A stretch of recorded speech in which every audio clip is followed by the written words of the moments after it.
Malta, na verdade ela disse que só queria ficar um tempo com a criança e que devolveria ontem mesmo. Mas a polícia, claro, não acredita nessa história. Mas imagina o alívio dessa mãe poder passar a noite com a filha em casa, depois de praticamente 3 noites sem dormir, à procura da filha, preocupada, desesperada, sem saber o que estava acontecendo. Ela confiou uma amiga levar a criança até uma loja de aparelho celular na expectativa que ela voltasse logo, e a mulher desapareceu. A gente traz mais detalhes do desenrolar dessa história daqui a pouquinho. Depois do caso da mãe que acorrentava os filhos, polícia de Sobradinho 2 apura outro caso de mãe que apedrejou o próprio filho. Vitória Mello. A mulher deu uma pedrada na testa do filho de 7 anos. Ela foi presa em flagrante por lesão corporal. De acordo com a polícia, a mãe já tinha histórico de abandono e agressividade. Inclusive, estava sendo acompanhada pelo Conselho Tutelar lá de Sobradinho 2. Daqui a pouquinho a gente traz detalhes desse caso, Felipe. Estão presos os suspeitos pela morte do jovem Bernardo Brasil durante assalto em praça de Samambaia. Kátia Gomes.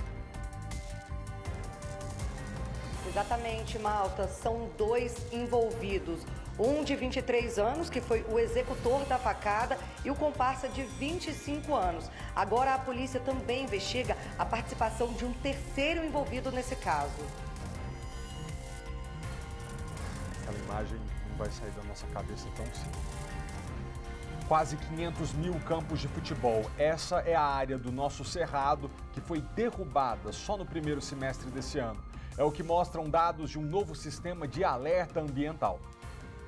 Em média, mais de 2.000 hectares do Cerrado foram desmatados por dia em 2022. É o Cerrado dando lugar à produção de soja e de pastagens para o gado. O monitoramento do IPAM é feito com auxílio de um satélite europeu. O sistema indica que a maior parte do desmatamento, cerca de 79%, ocorreu em propriedades privadas. Seja muito bem-vindo, nosso jornal já está no ar.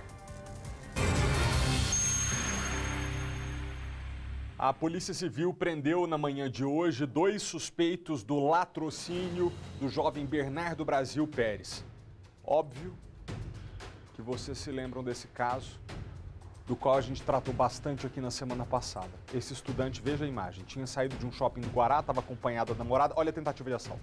Em 1 segundo, vem o golpe de faca que leva o Bernardo à morte. Ele havia decidido levar a namorada até a casa dela em Samambaia. Eles estavam aí numa praça quando foram abordados por criminosos num assalto. Um deles deu a facada fatal no peito do Bernardo, que não resistiu aos ferimentos e morreu. A Kátia Gomes acompanhou a coletiva de imprensa que há pouco deu detalhes dessas prisões e agora fala com a gente ao vivo. Ô Kátia, boa tarde para você. Como que a polícia finalmente conseguiu chegar aos envolvidos nessa tragédia? Malta, foi um grande trabalho de investigação feito pela Polícia Civil, né, principalmente aqui pelo trabalho dos agentes da Delegacia de Samambaia, a 26ª DP. Né, eles investigaram qual foi o trajeto feito por esses 2 criminosos logo depois, né, que um deles deu uma facada no coração do Bernardo. A polícia conseguiu diversas imagens de câmeras de segurança que mostravam exatamente, né, o que eles fizeram logo após o crime. Eles, inclusive, Malta, pegaram e tentaram utilizar os cartões de crédito das vítimas, né? Então a polícia já tinha ali o caminho deles e foi assim que a polícia conseguiu identificá-los. Os 2 são moradores aqui de Samambaia e eles foram presos em casa. Um de 23 anos foi o autor da facada e o outro de 25 era o comparsa, estava junto com ele ali acompanhado. O de 23 anos que deu a facada negou o crime, mas o de 25 confessou. Ele disse que os 2 estavam procurando uma distribuidora para comprar seda para fazer o uso de maconha. E aí, nesse momento, o mais novo, né, de 23 anos, decidiu assaltar o casal, né? E no momento do roubo, ele acabou dando uma facada. Eu vou conversar agora com o delegado que está aqui ao meu lado. Ele foi responsável pelas investigações, Dr. Rodrigo Carboni. Delegado, uma intensa investigação, né, que vocês conseguiram aí identificar e prender os 2 autores desse homicídio. Realmente a investigação, no primeiro momento, a gente enfrentou algumas dificuldades, né, por conta de um déficit na comunicação. A gente teve um gap aí de 6 horas para começar as investigações. E a partir daí a gente deu prioridade total a esse caso, por conta da gravidade, da repercussão que ele teve, né? Da falta de compaixão dos autores com relação às vítimas, né? E felizmente hoje a gente conseguiu cumprir os 2 mandados de prisão, né, expedidos pela 2ª Vara Criminal de Samambaia. Delegado, os 2, né, chegaram aqui na delegacia, prestaram depoimento, mas apenas o mais velho, de 25 anos, confessou o crime. O que ele disse? Qual que é a versão dele? Na verdade, ele alega que ele não teria a intenção de cometer o crime, que ele estava apenas acompanhando o executor. E que o executor, sim, que tinha o interesse de roubar a vítima e tirar a vida dela. Então ele alega que estava junto, porém ele não tinha intenção de cometer o crime, mas narrou toda a conduta do executor principal. Agora a polícia ainda está investigando, ver se essa versão realmente se confirma, porque existe ainda um terceiro envolvido nesse caso, o que leva até a polícia a imaginar que pode ter sido tudo planejado. Qual que é a participação desse terceiro envolvido? Isso a gente já não tem dúvida, já desde o começo da investigação a gente já sabia que existia um terceiro e até uma 4ª pessoa envolvida no caso. Só que a gente ainda não identificou essas pessoas, né? Mas um deles teria dado fuga num veículo. A gente já identificou o veículo, isso foi confirmado inclusive para o que deu apoio, não o executor. Ele confirmou que realmente uma pessoa deu apoio. E a gente está ainda no desdobramento dessa parte da investigação. Como é que foi a participação desse que deu fuga? Ele estava dirigindo o veículo, ele deixou os 2 ali próximo ao local do crime e depois deu fuga? Como é que foi toda a dinâmica? Isso é mais ou menos padrão, né? Ele dá o suporte, dá a carona, né? Deixa os autores ali e combina de encontrar 2 quadras acima do local do crime. Aí a gente tem o rastreamento deles, dos 2 autores correndo em direção a essa quadra e entrando nesse veículo. E a gente também tem a comprovação de que esse veículo depois vai para uma outra localidade, próxima da residência dos autores, e depois eles se deslocam para um outro endereço, onde provavelmente eles teriam deixado os pertences das vítimas. E delegado, nesse meio tempo aí, os 2 criminosos ainda tentaram utilizar os cartões de crédito da vítima, né? O que vocês identificaram? Sim, eles tentaram fazer 3 compras, a gente conseguiu rastrear imediatamente, praticamente no mesmo período ali, mas o cartão já tinha sido bloqueado. No entanto, a compra ficou registrada, né? A gente já conseguiu também identificar o local onde essas tentativas foram feitas. Isso também serviu para contribuir para a investigação. E, delegado, o senhor comentou que eles deixaram os objetos em um determinado local. Vocês trabalham com a hipótese de alguém ter encomendado, eles de ter receptador nesse caso? Sim, com certeza. A gente já tem essa linha da 4ª pessoa que poderia estar recebendo esses pertences, né? Por isso que eu te falei que a gente vai desdobrar, a investigação não termina aqui, ainda tem algumas coisas que foram apreendidas nos imóveis que vinculam mais ainda os autores e vinculam eles também a outras pessoas. Então, a gente está checando isso nos próximos dias, talvez a gente já chegue à conclusão de que realmente essas outras pessoas participaram também. E os 2, delegado, existe a chance, né, a possibilidade deles serem responsáveis por outros assaltos aqui na região? Porque é uma região que a gente sabe que tem muito assalto, principalmente com esse tipo de arma, né, que seria uma faca, uma arma branca. Com certeza, a gente tem esse modus operandi, é muito comum, né, de ter sempre um terceiro que dá o apoio para deslocamento, o outro que faz a abordagem, enquanto um fica fazendo o perímetro ali, vigiando para ver se não vem ninguém. Infelizmente, é um padrão razoavelmente rotineiro aqui.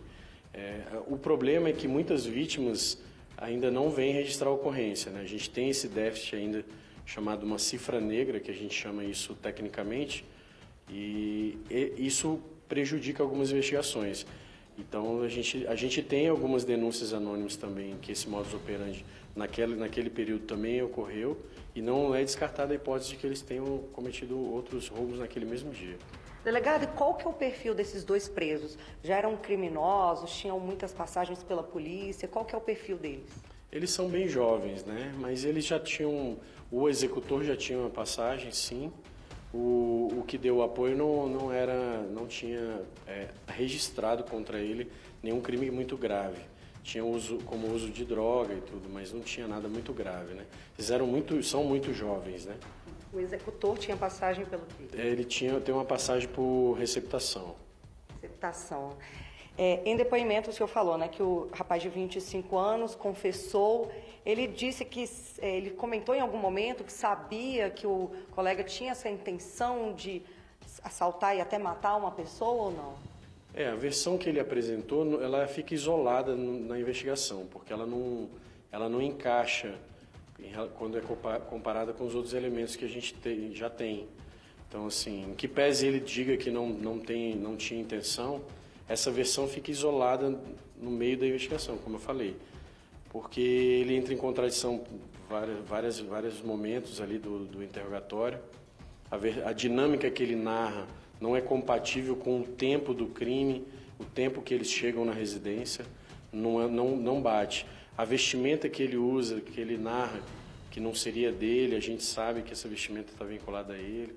Então tem vários elementos aí que não ficaram compatíveis com o que a gente apresentou na investigação. E delegado, no momento da prisão, vocês apreenderam alguns objetos, né? Celulares, mochilas. Esse material é dos autores, pertence a eles, vai ser periciado, e os objetos das vítimas foram recuperados? Infelizmente, os objetos das vítimas nós não encontramos, já era esperado, era provável, né? Dificilmente os autores guardam consigo os objetos e pertences das vítimas, né? Eles normalmente deixam em outro local, exatamente para dificultar, né, a apuração desses crimes. Mas a gente conseguiu apreender alguns elementos, alguns objetos vinculados a eles e que demonstram também uma participação e um vínculo subjetivo entre eles. E agora, delegado, eles estão presos, né, por enquanto, preventivamente. Vocês vão pedir a prisão temporária dos dois? Como é que vai funcionar? O que eles devem responder? Eles agora vão ser apresentados à Justiça, provavelmente já serão denunciados pelo Ministério Público.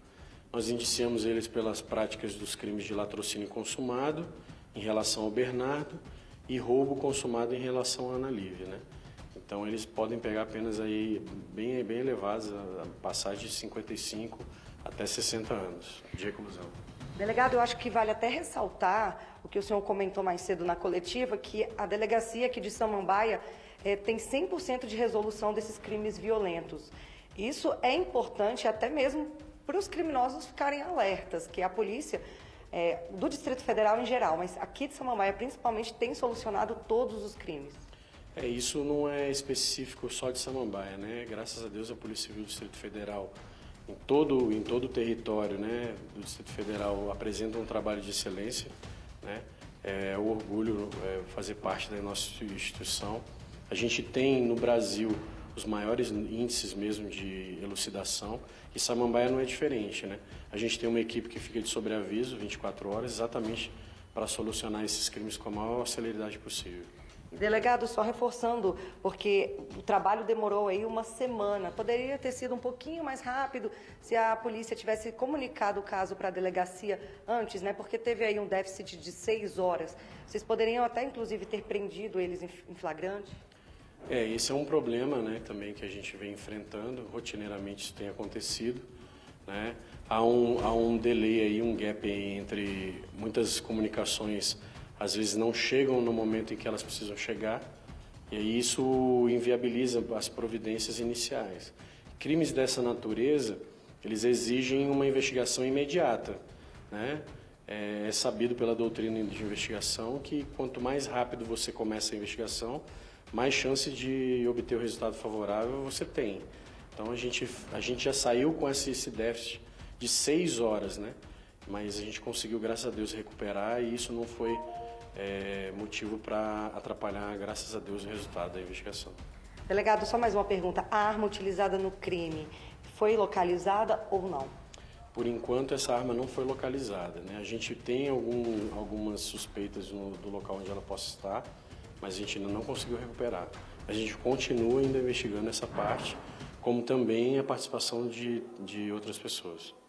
Tá certo, então, delegado, muito obrigado pelas informações. Então é isso, Malta, como o delegado disse, as investigações continuam. Agora eles vão tentar identificar e localizar esse homem que foi o motorista ali do veículo, que deu fuga para os criminosos, e também uma quarta pessoa que seria o receptador, né? A pessoa que foi responsável por ficar com os objetos, tanto do Bernardo quanto da namorada dele, os objetos que foram aí roubados no momento do crime. Muito obrigado, Kátia, pelas informações e ao delegado por ter participado com a gente ao vivo.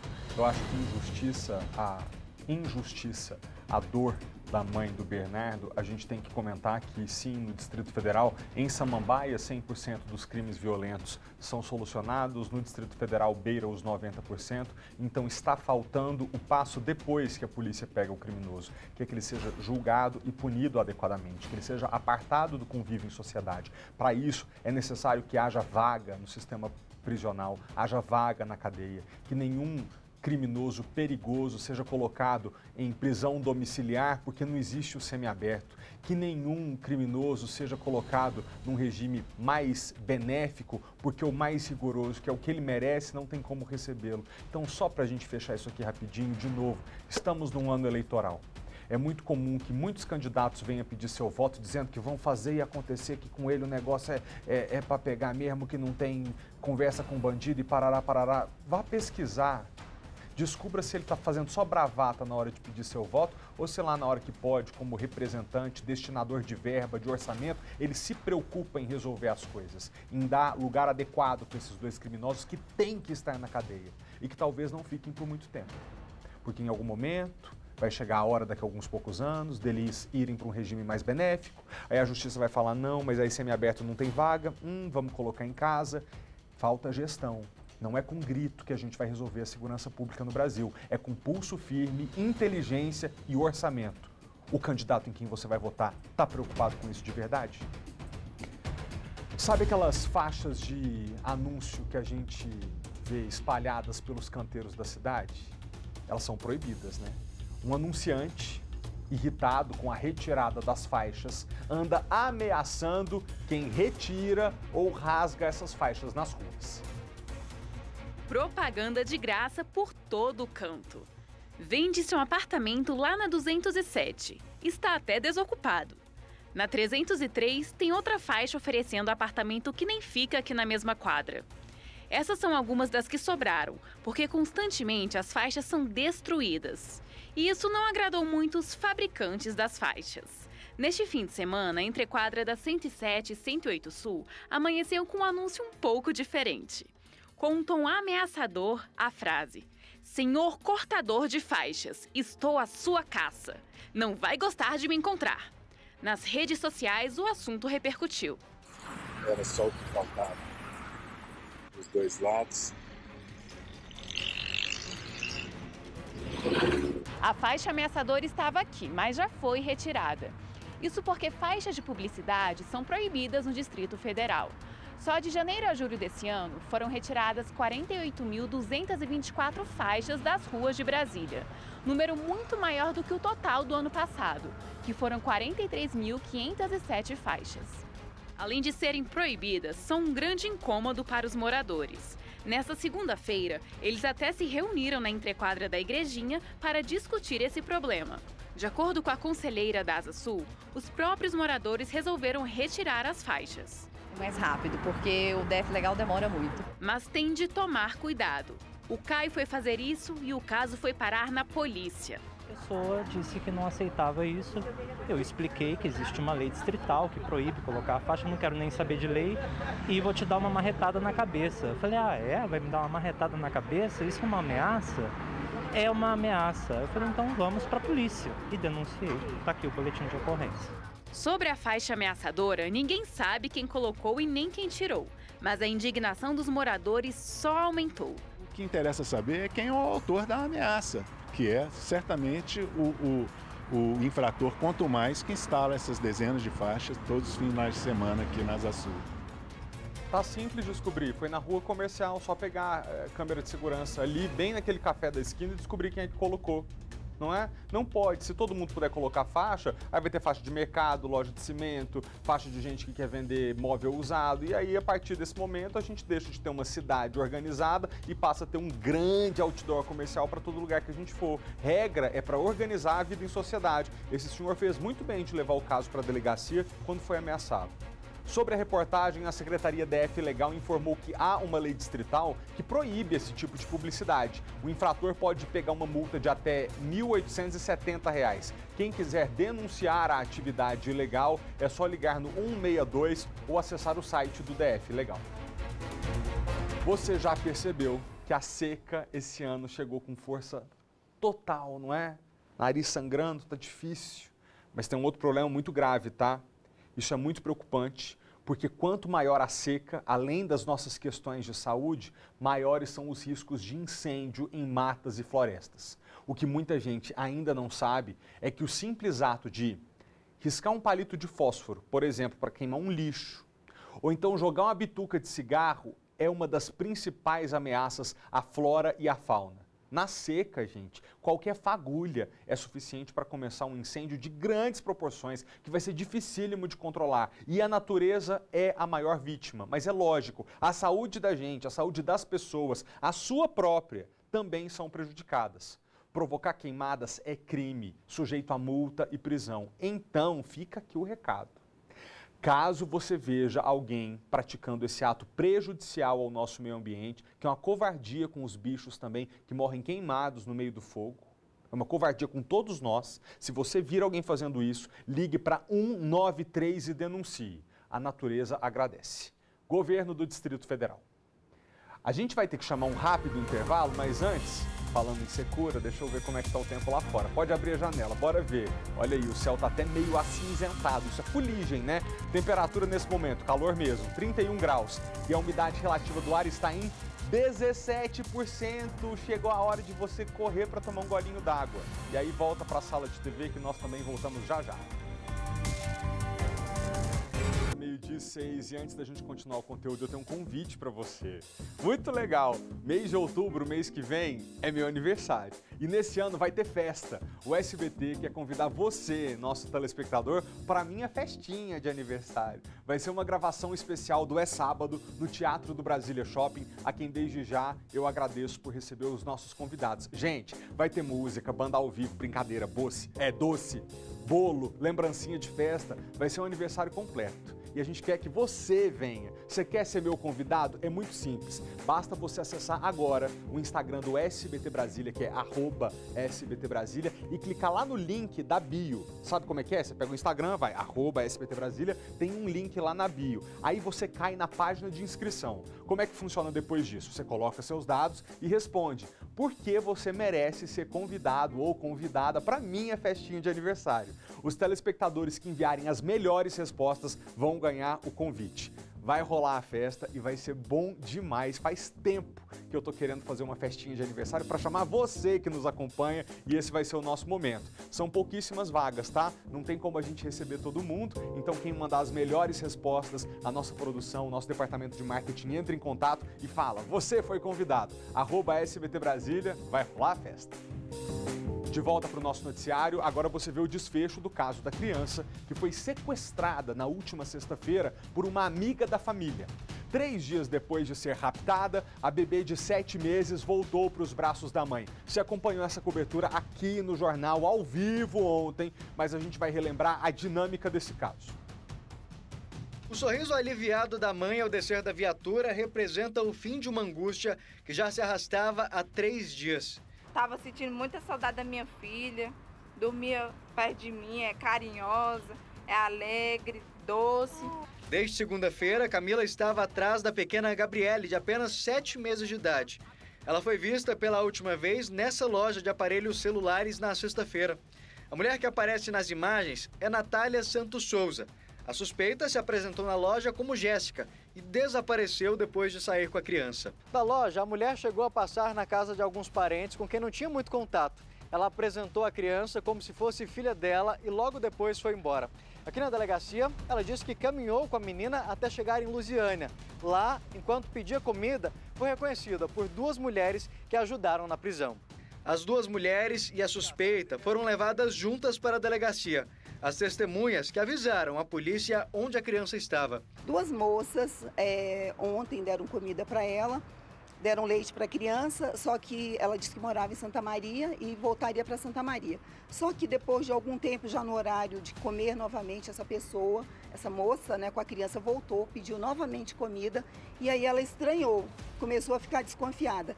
E hoje, pela manhã, ela viu na televisão uma reportagem dando conta de que uma mulher teria subtraído uma criança aqui em Santa Maria. A mulher morava de favor na mesma casa em que a mãe da criança e não levantou nenhuma suspeita. Ela tinha uma relação boa, ela gostava muito da minha filha, confiava muito nela, mas agora, de hoje em diante, eu não confio mais. Dentro de casa é titia, só que a gente, como teve que ir para as ruas investigar, abordar a gente, algumas pessoas falaram que ela falou assim, ela estava falando que era mãe da bebê. Natália Santos Souza, de 26 anos, já tem 10 passagens pela polícia, por crimes como agressão e ameaça. E agora vai responder por subtração de incapaz, com pena de 2 a 6 anos de prisão.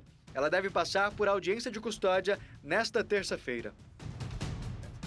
Vamos chamar o repórter Maicon Leão ao vivo para falar mais sobre esse caso. Antes de mais nada, Maicon, aqui na última frasezinha da sua reportagem, você já fez a correção técnica que eu ia dizer agora. A gente fala sequestro porque é o jeito que a gente trata coloquialmente esse crime, mas é importante dizer que o crime específico é subtração de menor. Ô, Maicon, como que a bebê e a mãe passaram essa primeira noite depois do fim do pesadelo, do sumiço da criança?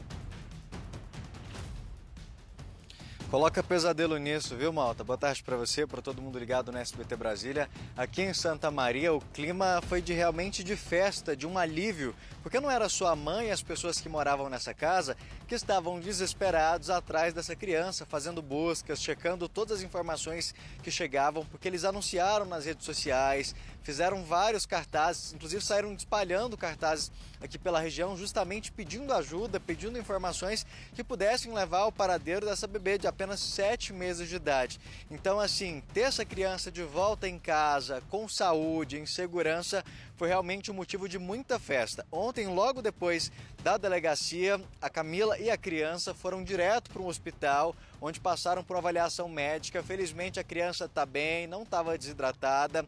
Ela, apesar de toda essa situação, desses 3 dias fora de casa, longe da mãe, graças à ajuda de pessoas como essas duas mulheres que perceberam o que estava acontecendo antes, alimentavam essa criança, alimentavam a própria Natália, e aí ela ia tendo comida e andando. E felizmente essas duas mulheres que ajudaram tanto na alimentação também ajudaram no desfecho dessa história, que ao perceber o que estava acontecendo, chamaram a polícia.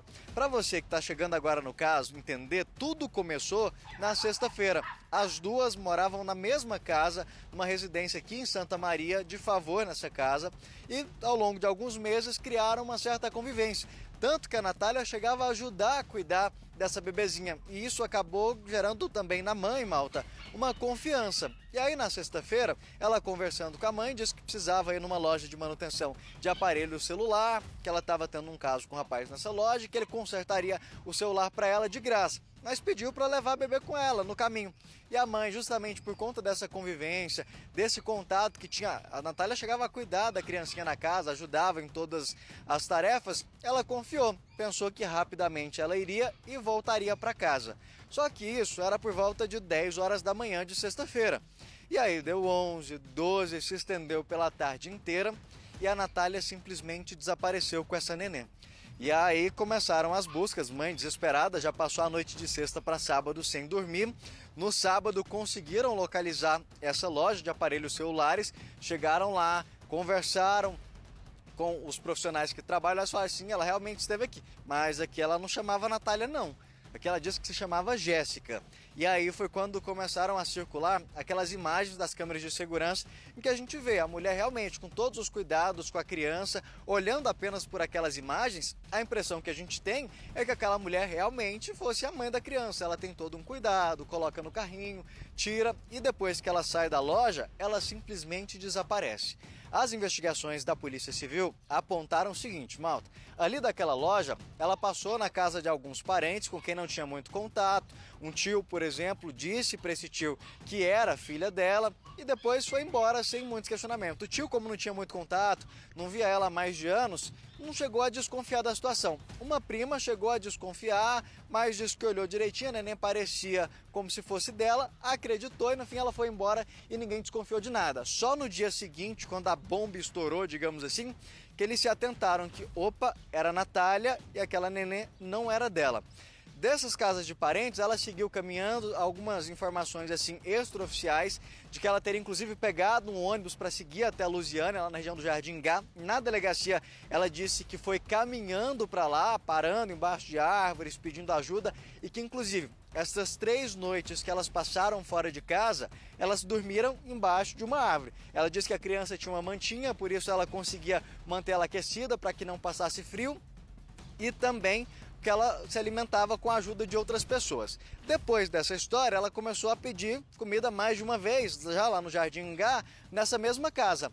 E aí, Malta, nessa mesma casa foi onde a história teve a viravolta, porque as pessoas começaram a conversar enquanto alimentava tanto ela quanto a criança, e ela contou que morava aqui em Santa Maria, disse que voltaria, mas não voltou, voltou a pedir comida nessa casa, e aí num desses momentos, as pessoas da casa já estavam atentas e deram aquele checkmate nela. Falaram o seguinte: você é essa mulher que pegou essa criança lá de Santa Maria? E aí ela acabou confessando e elas disseram o seguinte: então a gente vai organizar para devolver para a mãe. E montaram todo aquele esquema para que ela fosse devolver essa criança para a mãe e ela acabou presa. Um detalhe que chama a atenção nessa história, Malta, é o seguinte: a Natália perdeu um bebê há cerca de um mês. Ela estava grávida, chegou a dar à luz, o neném chegou a ficar na incubadora por alguns meses, alguns dias, mas o neném acabou não resistindo. E aí, por conta disso, ela até cuidava com muita atenção da criança e na delegacia ela disse que só queria cuidar da criança, só queria ficar com o bebê, mas que devolveria na segunda. Versão essa que a polícia não acreditou muito não, viu? A própria Nazaré Tedesco, né? Imagina onde que ela não ia parar com essa menina se não tivesse sido descoberta. Ô, Maicon, a sequestradora, aliás, andou pelo menos 10 quilômetros com essa criança. Saiu de Santa Maria, aqui no Distrito Federal, parou lá no Jardim Gá, em Valparaíso. Então eu vou pedir para a gente colocar agora o trecho da entrevista em que a delegada dá os detalhes de como a criança ficou nesse trajeto longo. Pode rodar. Ela disse que foi andando até lá, porque ela não sabia ainda para onde ela ia. Ela não tem um destino. Os parentes dela são daqui de Santa Maria e ela almejava voltar. Não é? E quando ela foi para esse estado, é porque ela estava assim, se relacionando ou começando um relacionamento com um rapaz. Então ela foi andando e dali ela saiu andando. Ela saiu andando. Tanto é que eu já disse para vocês, não sei se já disse, que ela dormiu debaixo de uma árvore. Ela não tinha lugar de onde ficar. A sorte dela e da criança, né, é que essas 2 moças resolveram ajudá-la. Eu não vou dizer que ela colocou a criança em risco, porque nós acabamos de levar a criança ao hospital para saber se ela estava desidratada. A criança teve alta e os médicos disseram que a criança está passando bem. Almoçavam o que davam, jantavam o que davam, pedia fralda, né? Então, tudo que ela teve durante esses dias foram as pessoas que doaram, porque ela não tinha dinheiro para comprar absolutamente nada para a criança.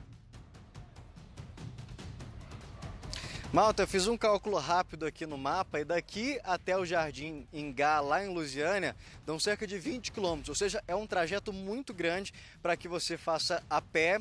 E aí ela disse que nesse trajeto, como a gente viu na delegada, a delegada falando, ela dormiu por várias vezes embaixo de árvores e só conseguia se alimentar justamente com o que as pessoas davam. Um ponto que chama atenção, até conversando com os moradores aqui da região, é que a Natália sempre foi muito cuidadosa com a criança. Em momento algum maltratava, ela realmente tinha esse lado de cuidado. Ninguém consegue entender o porquê dessa postura. Ela sempre ajudou a cuidar, sempre foi muito carinhosa com a criança, então com todo mundo que a gente conversou aqui, não tinha um relato de que ela levantava qualquer suspeita, de que em algum momento ela chegou a olhar torto para a criança. Sempre, a todos os momentos, ela cuidou muito bem e que ninguém consegue entender essa situação. Mas ontem, conversando com a delegada também, Malta, ela relatou pra gente que a Natália tem uma extensa ficha criminal pela polícia, com mais de 10 passagens, com essa agora a 11ª. A maioria delas por ameaça, por agressão. Esse lado da Natália, ninguém aqui conhecia. A delegada tem mais detalhes sobre esse histórico dela. É uma pessoa com várias passagens pela polícia, várias. Eu estou aqui com a folha penal dela e a gente dá para verificar aqui que só de ameaças e furtos aqui eu tenho 1, 2, 3, 4. né? E autuado em flagrante também por comer em restaurante, não pagar e ameaçar pessoas, tem 3. Então a gente tem 1, 2, 3, 4, 5, 6, 7, 8, 9, 10 passagens aqui dessa pessoa pela polícia. Crime de subtração de capazes, tem previsão no Estatuto da Criança e do Adolescente, é um crime permanente. Então, ela está presa em flagrante, ela vai ser autuada, a pena é de 2 a 6 anos. Maicon, pelas informações, queria terminar dizendo que me chamou muito a atenção nessa história da força que tem a comunidade bem informada e atenta à realidade à sua volta. A gente está vivendo uma época em que as pessoas estão malucas aqui, ó, olhando só para o celular e não sabem dizer se uma pessoa passou aqui do lado vestida de tal roupa ou acompanhada de tal pessoa. Quando a gente fica atento ao que está acontecendo em volta da gente, nós podemos ser instrumentos. Eu posso dizer de Deus, do destino, você pode dar o nome que você quiser, mas para que as coisas sejam solucionadas. Não fossem essas mulheres estarem atentas à televisão, que já noticiava o sumiço dessa menina, e ao comportamento dessa mulher que estava com uma criança no colo, onde estaria essa sequestradora hoje, com tamanha ficha criminal, com essa bebezinha tão pequena? Então fica aqui o nosso apelo à comunidade. Viver em comunidade também é prestar atenção no que está acontecendo, para que a gente possa ser útil quando a gente puder ser útil. E essas mulheres que ajudaram a polícia foram sensacionais. Obrigado, tá, Maicon, pelas informações. Mauro. Parece que ele ia falar alguma coisa, deixa ele falar, eu cortei ele. Desculpa, Maicon, pode falar. Não, era só para complementar esse ponto que você disse mesmo, a respeito das pessoas estarem atentas, porque não só essas duas mulheres, como muitas outras pessoas lá do Jardim Ingá começaram a detalhar, inclusive, essa roupa, prestaram atenção no carrinho, na manta da criança. Então, muitas vezes, enquanto elas estavam passando lá pela cidade, pelos locais, eles iam avisando a família aqui por telefone, entravam em contato, muitas mensagens, foi o que ajudou com que, no momento desse encontro, onde essas duas mulheres da casa convenceram a Natália a entregar a criança, a mãe e as pessoas dessa casa já estavam bem próximo da casa onde ela tinha convencido essa mulher a ficar e fazer esse encontro. Então, a participação das pessoas, e justamente como você disse, não só ficar olhando para o celular, mas observar quem está passando na rua, quem está ao lado, contribuiu muito para que esse caso tivesse um final feliz, para que essa mulher fosse presa e a criança voltasse para os braços da mãe. Então, igual você disse, foi fundamental a participação das pessoas de observar quem está passando ao seu redor, o que está acontecendo. Isso foi o fundamental para a gente estar contando agora essa história com esse desfecho tão positivo. Muito obrigado, Maicon, valeu. Semana passada a gente mostrou aqui no jornal um caso de uma mãe que foi presa após denúncias de vizinhos e do Conselho Tutelar de que ela torturava os filhos e os mantinha acorrentados. Dessa vez, um novo caso também em Sobradinho, mas Sobradinho 2, uma história semelhante que chama a atenção pela crueldade. Uma mãe foi presa suspeita de apedrejar o próprio filho. A Vitória Melo tem os detalhes dessa ocorrência e fala com a gente agora ao vivo. Boa tarde, Vitória, com você. Oi, Felipe, boa tarde a você, boa tarde a todos. Pois é, mais um caso revoltante, né? Uma mulher moradora de Sobradinho 2 foi presa em flagrante por lesão corporal após dar uma pedrada na testa do filho de apenas 7 anos de idade. De acordo com a polícia, esse menino teve ferimentos graves, inclusive nós temos uma foto que mostra como ficou a testa dessa criança. O Conselho Tutelar lá de Sobradinho 2 já acompanhava essa família. A mãe tinha histórico de abandono e também agressividade contra os filhos. Caso ela seja condenada, pode pegar até 4 anos de prisão. Então imagina só, uma mãe com um histórico desse, ainda cuidando de crianças, chegar ao ponto de dar uma pedrada na testa do filho de 7 anos de idade, que foi encaminhado para o hospital e teve, como o delegado mesmo informou, ferimentos graves. O delegado responsável por esse caso, o Dr. Laércio de Carvalho, mandou um vídeo para a nossa equipe explicando detalhes dessa ocorrência. Vamos ouvi-lo. Chegou ao conhecimento da Polícia Civil de que uma mulher teria lesionado seu próprio filho de apenas 7 anos após desferir-lhe uma pedrada na testa. Com o apoio do Conselho Tutelar de Sobradinho 2, a delegacia passou a investigar o caso, culminando com a prisão em flagrante da mãe agressora, a qual irá responder por lesão corporal no âmbito da violência doméstica. A agressora, imotivadamente, teria desferido uma pedrada que atingiu a testa do próprio filho, causando-lhe uma grave lesão. Segundo o que relatou o Conselho Tutelar, Esta mãe teria um histórico de abandono e de agressividade em relação a seus próprios filhos. Caso seja condenada, a mãe poderá pegar uma pena superior a 4 anos de prisão pela prática de lesão corporal contra o próprio filho. Meu Deus, em tempo de matar o menino, uma pedrada na cabeça. Vitória, muito obrigado, tá? Pelas informações. Impressionante. A derrubada do Cerrado atingiu uma área equivalente a quase 500 mil campos de futebol no país só no primeiro semestre desse ano. O Instituto de Pesquisa Ambiental da Amazônia lançou um novo sistema de alerta de desmatamento dessa vegetação. Em média, mais de 2.000 hectares do Cerrado foram desmatados por dia em 2022. O dado é da nova plataforma virtual do IPAM. Ela registra as áreas de alerta de devastação do bioma. O desmatamento no Cerrado também tem movido-se para o norte, na chamada região Matopiba, em que a gente tem ainda boas porções de cerrado intactas e que hoje estão sendo objeto de especulação imobiliária e de avanço da fronteira do agronegócio. Somente no primeiro semestre deste ano, a derrubada de vegetação nativa atingiu o equivalente a mais de 472 mil campos de futebol. O desmatamento cresceu principalmente em cidades do Maranhão e Tocantins.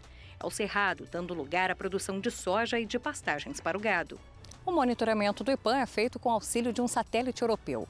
O sistema indica que a maior parte do desmatamento, cerca de 79%, ocorreu em propriedades privadas. O Código Florestal permite a derrubada de até 70% da vegetação nativa, mas não é o recomendado pelos pesquisadores. Se você não gerir o seu território de uma forma inteligente, você corre o risco de um desabastecimento não só para as populações humanas, né, mas também de um desabastecimento para o setor produtivo. Hoje tem fase de grupos da Champions League aqui no SBT. Bayern de Munique da Alemanha versus Barcelona da Espanha. E para contar um pouquinho mais pra gente, Domitila Becker vem fazer o convite. SBTista querido, é hoje. Bayern de Munique e Barcelona ao vivo aqui no SBT a partir de 3h45 da tarde. E com Lewandowski enfrentando o ex-clube dele pela primeira vez com a camisa do Barcelona. Na primeira rodada, você sabe o que ele fez, né? Marcou 3 golaços. Pela primeira vez, um jogador marcou 3 gols em 3 times diferentes na Champions League. Imagina o que ele vai fazer hoje. É 3h45 da tarde, ao vivo. A gente espera você. Valeu! Então não perca, hein, o jogo da Champions League entre Bayern de Munique e Barcelona hoje, a partir das 3h45 da tarde, só aqui no SBT. A gente faz um rápido intervalo e volta já.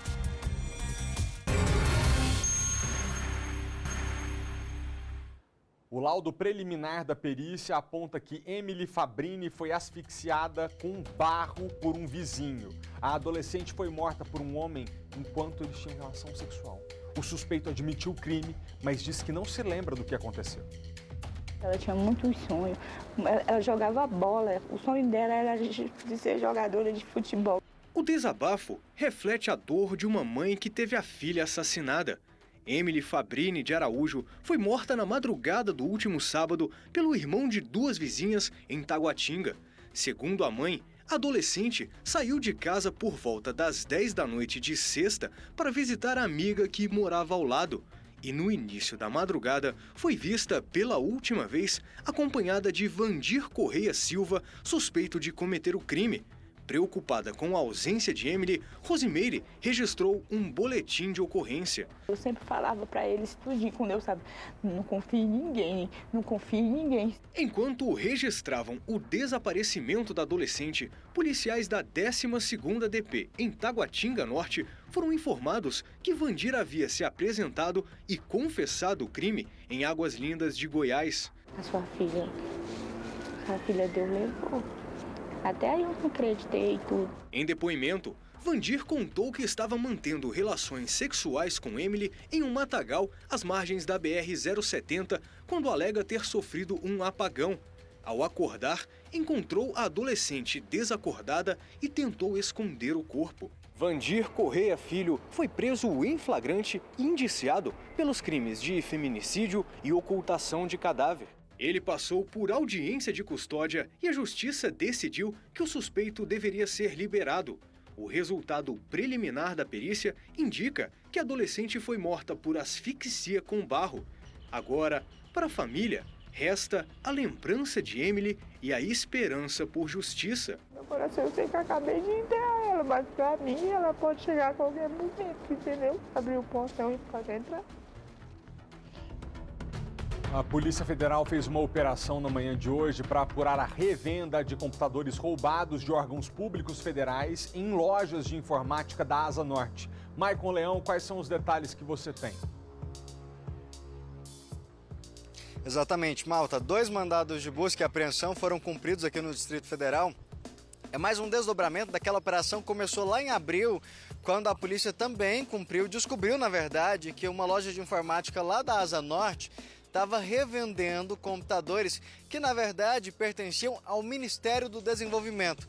E aí deu-se, então, o início dessa investigação. Primeiro, o Ministério descobriu esse desvio desses equipamentos e acionou a Polícia Federal para investigar. E aí eles descobriram que o esquema funcionava da seguinte maneira: essa loja revendia computadores tanto de órgãos federais, como o Ministério do Desenvolvimento, tanto de empresas particulares. E agora a investigação é para descobrir, na verdade, como que esses equipamentos saíram do Ministério. Tanto que, na época, eles descobriram que esses computadores estavam sendo anunciados, inclusive, em sites de vendas. Imagina, você lá procurando o computador e, opa, esse aqui pertence ao Ministério do Desenvolvimento. Foi o que aconteceu e que deu início a essa operação, isso lá em abril. Então, o que está acontecendo hoje é um desdobramento, continuam as investigações, até mesmo para descobrir quem são os responsáveis, se existe funcionários ligados ao Ministério, alguém lá de dentro que participou desse esquema para que esse computador fosse parar nas mãos de pessoas que estavam revendendo. Ou seja, essa investigação ela continua, não está finalizada. E aí continua justamente na mira para saber como que esses computadores que pertencem ao governo federal foram parar em lojas por aí sendo vendidos, o que é proibido. Quem compra também responde pelo crime de receptação, ou seja, uma cadeia inteira aí que está sendo investigada, desde quem retirou do Ministério, quem passou para revenda, quem revendeu e quem comprou. Então, por isso, tem que tomar muito cuidado na hora de comprar esses equipamentos, mesmo que seja usado, que a pessoa dá toda a garantia, pede uma notinha lá, porque se você tem a nota, você pelo menos se resguarda de ter que responder e falar, não, ó, ele sabia que era roubado, que não podia comprar, e aí responde ainda por receptação. Então, na hora de fazer essas compras aí, toma cuidado, tenta se resguardar ao máximo. Agora, o que a gente quer saber e aguarda as respostas, Malta, é justamente de como que esse computador foi parar nessa loja para ser revendido, né?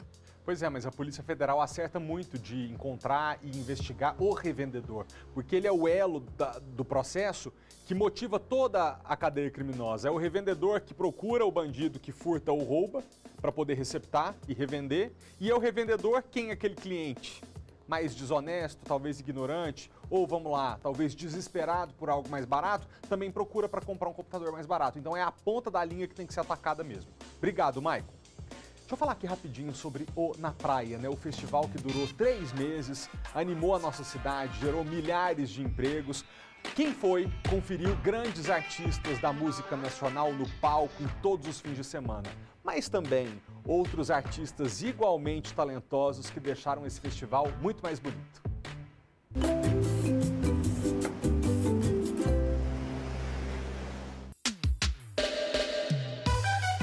Por esse palco já passaram nomes como Safadão, Léo Santana, Ludmilla, Jorge Mateus, Glória Groove. Todo fim de semana o espaço lota e o show é só um dos motivos. Além da música, esse mesmo palco recebe todo tipo de artista. Entre um show e outro, é a vez deles de brilharem. Artistas da cidade, dançarinos, atores, um pessoal que trabalha duro para entregar um show de qualidade. Para isso, foco nos detalhes. Olho, rosto, roupa, tudo tem que estar impecável. E a preparação começa cedo.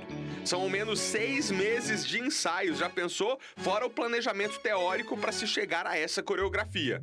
Tem mais ou menos aí 1 ano de planejamento anterior à edição. Então a gente está já planejando o que vai acontecer para o próximo ano. Mas assim, 6 meses de mão na massa. A gente começa já contato com os artistas, a agenda, a gente tenta antecipar o máximo possível para a gente poder trazer a estrutura adequada para os dias da semana que a gente planeja, dia da semana faixa etária de 30 a 40, ou os adolescentes numa sexta-feira, por exemplo, ou no sábado um conteúdo mais adulto, enfim. A gente vai planejando isso e colocando o line de acordo com o que a gente planejou, né?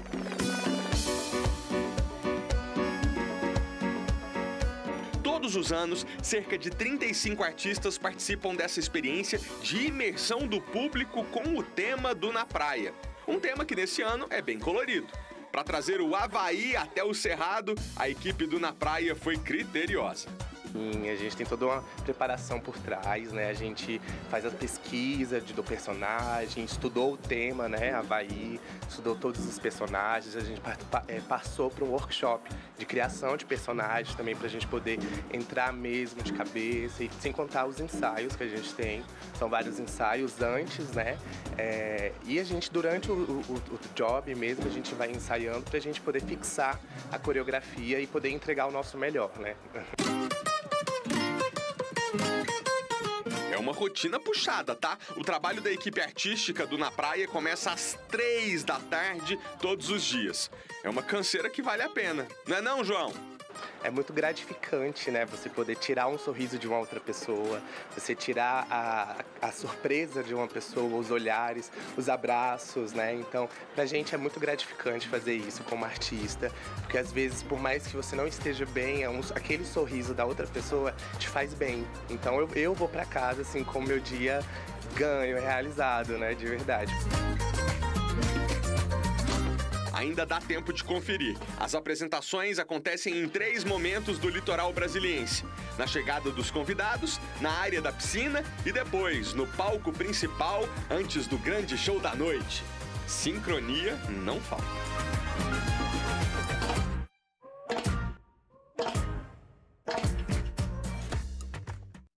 Bom, agora é aquele momento do jornal em que a gente pega uma polêmica da internet e transforma em discussão séria de saúde, para a gente aprender com as coisas, né? E a de hoje é a seguinte: a influenciadora digital Virgínia Fonseca, casada com o sertanejo Zé Felipe, que é filho do Leonardo, se incomodou com uma pediatra que fez um comentário sobre um possível atraso na fala da Maria Alice, que é a filha dos dois.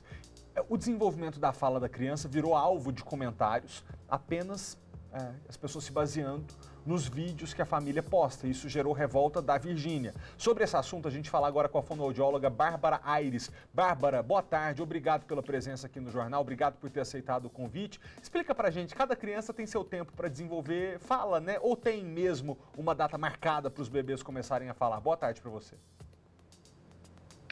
Oi, Felipe, boa tarde, é sempre um prazer estar por aqui.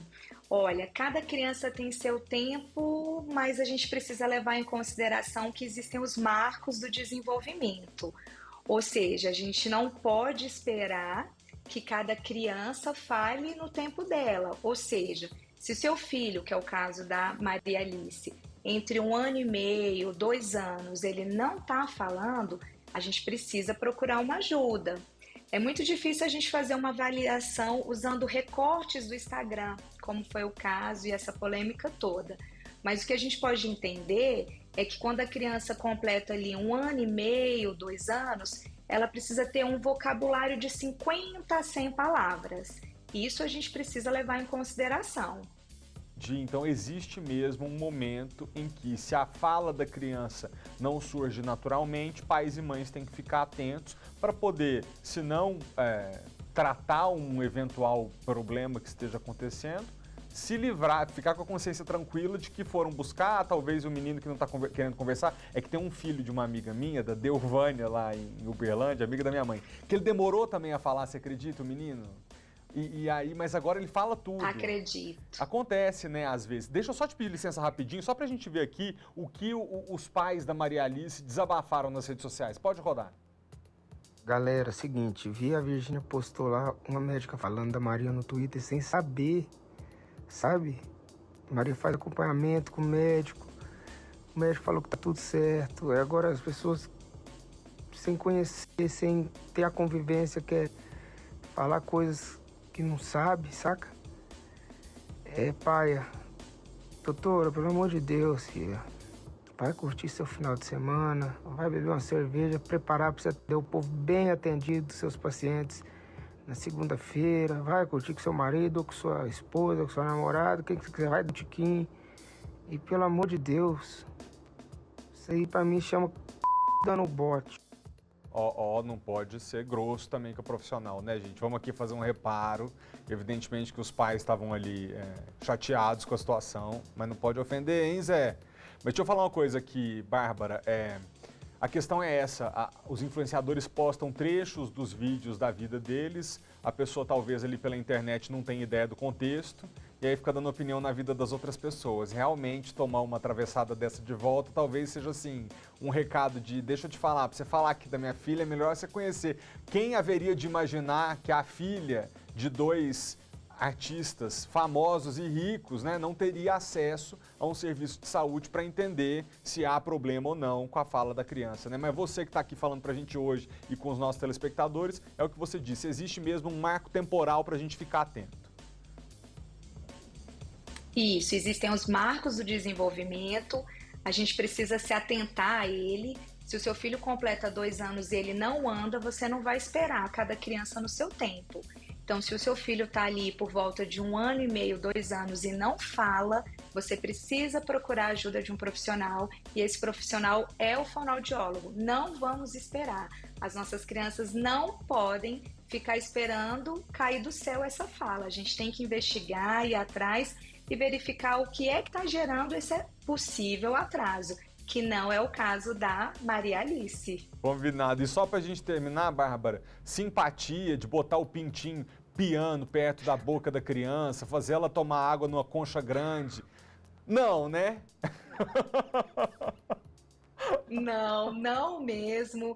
Isso é crendice, existia há muito tempo, mas ainda querem perpetuar essas crendices, mas a gente não pode aceitar. Não adianta esperar a primeira água da chuva e oferecer para sua criança que ela vai falar.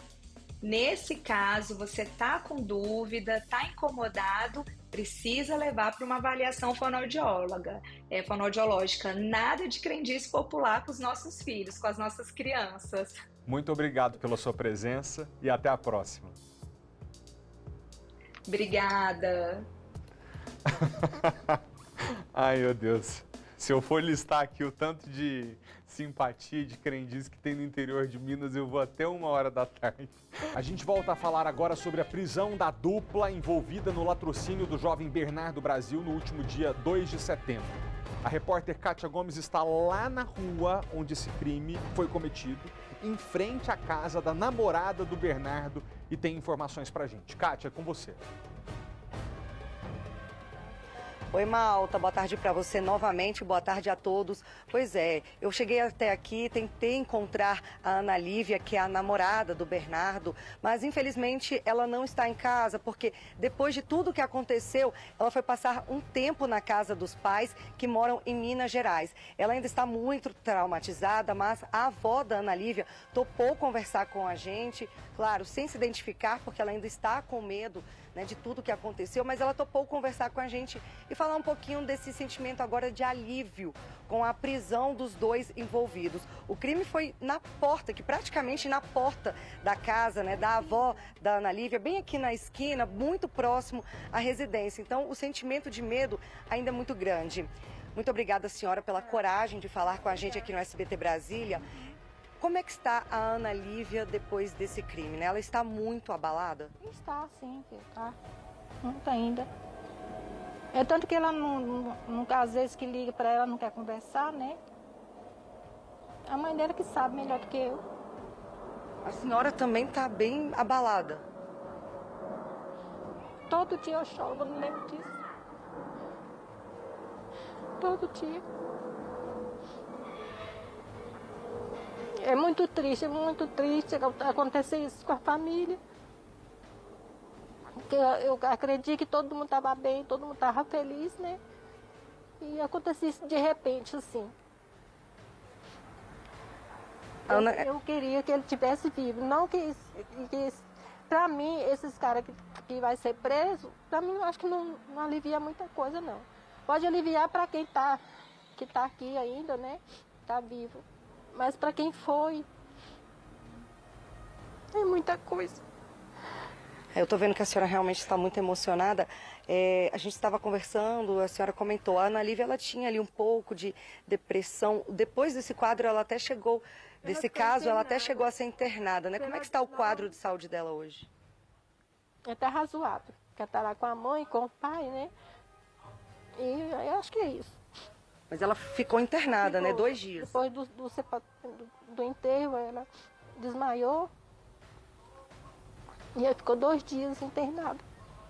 A senhora estava em casa no dia do crime? O que a senhora lembra? Eu lembro que ela entrou apavorada, chorando muito. Ela ficou apavorada, muito, muito apavorada. Ela tentou socorrer o namorado? Sim, ela colocou a mão ao lado, né, do tórax, do peito dele lá, para estancar o sangue. Mas ele já, pelo que diz, que ele já estava assim meio já desfalido. Tá certo, então muito obrigado pelo depoimento da senhora, viu? Malta, é realmente muito triste, né? Um crime que acabou abalando 2 famílias, tanto a da jovem que conseguiu sobreviver, tanto quanto a do Bernardo também, que infelizmente acabou perdendo o jovem para a criminalidade. Muito obrigado, viu, Kátia, pelas informações. Eu reforço aqui o que disse agora há pouco, né? A polícia, você trouxe as informações para a gente, resolve os crimes, coloca o criminoso na cadeia. Quando esse crime aconteceu, passava 1, 2 dias, 3, a polícia ainda não tinha encontrado. A gente nem ficou falando nada aqui no jornal, porque a gente sabia que era questão de tempo. Há um momento depois de uma tragédia como essa, em que a polícia se recolhe, para de falar com a gente entende o porquê, porque eles estão fazendo um trabalho cujas informações precisam mesmo ser mantidas em sigilo até que eles possam vir a público mais uma vez comunicar da localização e da prisão dos criminosos. Agora é de se lamentar muito que aqui no Brasil tanta gente que comete atrocidades, que deixa nesse caso 2 famílias traumatizadas por uma vida inteira, é tratada com tanta benevolência pela nossa legislação e pela nossa justiça. Isso é inaceitável. Obrigado, Kátia.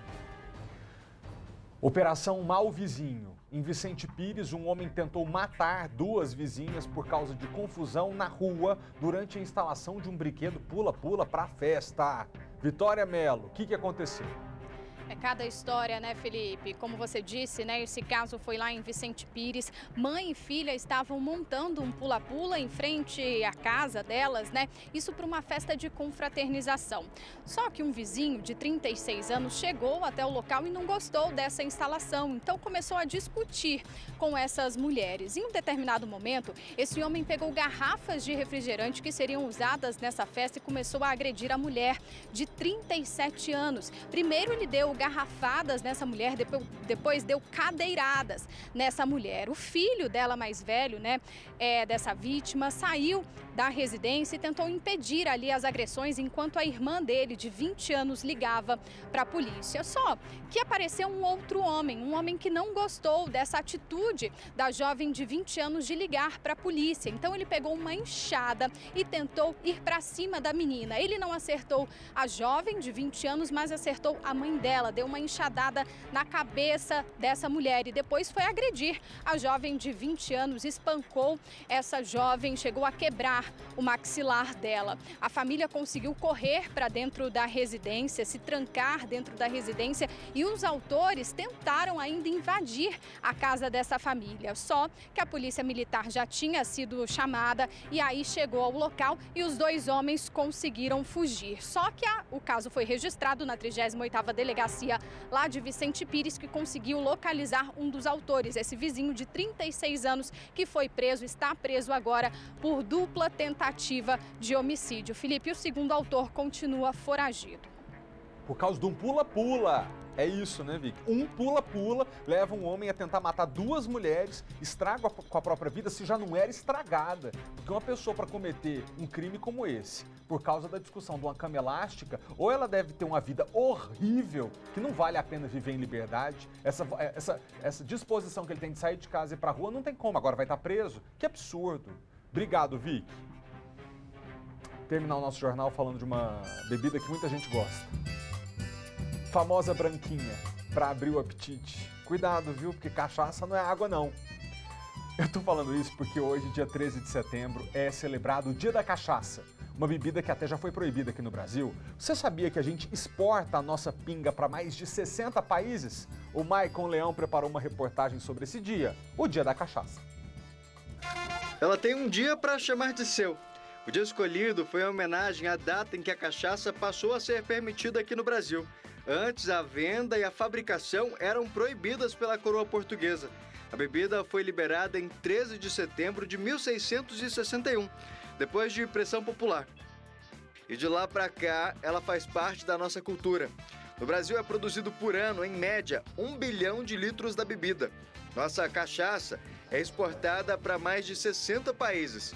Apesar do maior produtor ser o estado de São Paulo, aqui no DF também temos o alambique. E olha que é 100% brasiliense. O responsável por dar o start no projeto foi o seu Josafá. No final de 2016, ele reuniu os filhos para uma conversa e discutiu se iriam produzir cerveja artesanal ou cachaça. A gente começou a distribuir, a vender e teve uma preferência, foi aprovada no sabor, no aroma, entendeu? Determinando uma cachaça de qualidade. Todo o processo é feito na propriedade. Só de cana plantada é uma área equivalente a mais de 170 campos de futebol. A primeira etapa do canavial, que ficava bem na frente da casa, já virou cachaça. E o trabalho é braçal. Os funcionários cortam, lavam e depois é hora do engenho entrar em ação. Depois que a cana é moída, o caldo desce para essa sala, que é onde acontece o segredo inicial da produção dessa cachaça. E a gente, claro, vai entrar agora para conhecer e saber justamente como que tudo isso funciona. Aqui dentro é preciso tomar alguns cuidados. Primeiro, é obrigatório o uso da máscara e também da touca, já que por conta da fermentação, qualquer elemento estranho pode justamente atrapalhar o rendimento dessa receita, que começa ali em cima, e qualquer rinho pode fazer tudo desandar.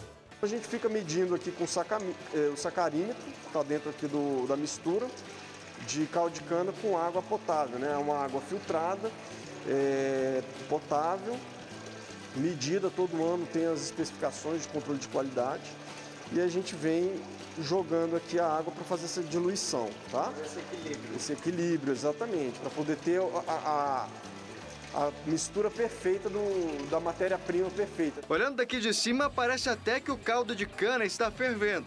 Mas, na verdade, essas borbulhas fazem parte da fermentação. Depois desse processo, é hora de ir para o alambique, onde a cachaça finalmente vira pinga. E lá, sim, ela ferve. Depois começa a ferver, transformar-se o álcool em vapor de álcool, ela sobe em cima desse cachimbo. No topo do cachimbo tem ali um chuveirinho que a gente liga, resfria a cachaça, né? Esse vapor de cachaça ele começa a condensar e começa a descer por essa serpentina que é resfriada mais um pouco dentro desse tonel de água e em seguida a gente passa a coletar então a cachaça por esse instrumento, tá? Esse instrumento aqui é que faz a separação das qualidades de cachaça. A cachaça pronta agora vai para esses tanques chamados dornas. Aqui ficam descansando por cerca de 6 meses. Depois desse tempo, ela já pode ser envasada e fica desse jeito aqui, ó, transparente. Mas a gente também pode acrescentar cor e sabor na cachaça. Para isso é preciso um outro processo que demora um pouquinho mais e acontece nesse espaço que nós estamos agora. A cachaça é acrescentada em barris como esse aqui. E assim como o uísque e outras bebidas, quanto mais tempo curtindo dentro da madeira, melhor é o sabor. Esse aqui, ó, já está há 2 anos. No caso dos carvalhos, eles trazem então aromas de baunilha, de coco queimado, trazem também lembranças, né, de torra, de café torrado, né? Oficialmente, a cachaça Cavaco vem sendo vendida há pouco mais de 2 anos, mas já entrou para a lista das 250 mais queridinhas do Brasil, isso segundo o ranking Cúpula da Cachaça. E o objetivo é entrar para as mais queridas do mundo. Temos essa expectativa de que tenhamos um futuro da cachaça Cavaco bastante saudável, bem espalhada no Brasil inteiro e, quiçá, no exterior.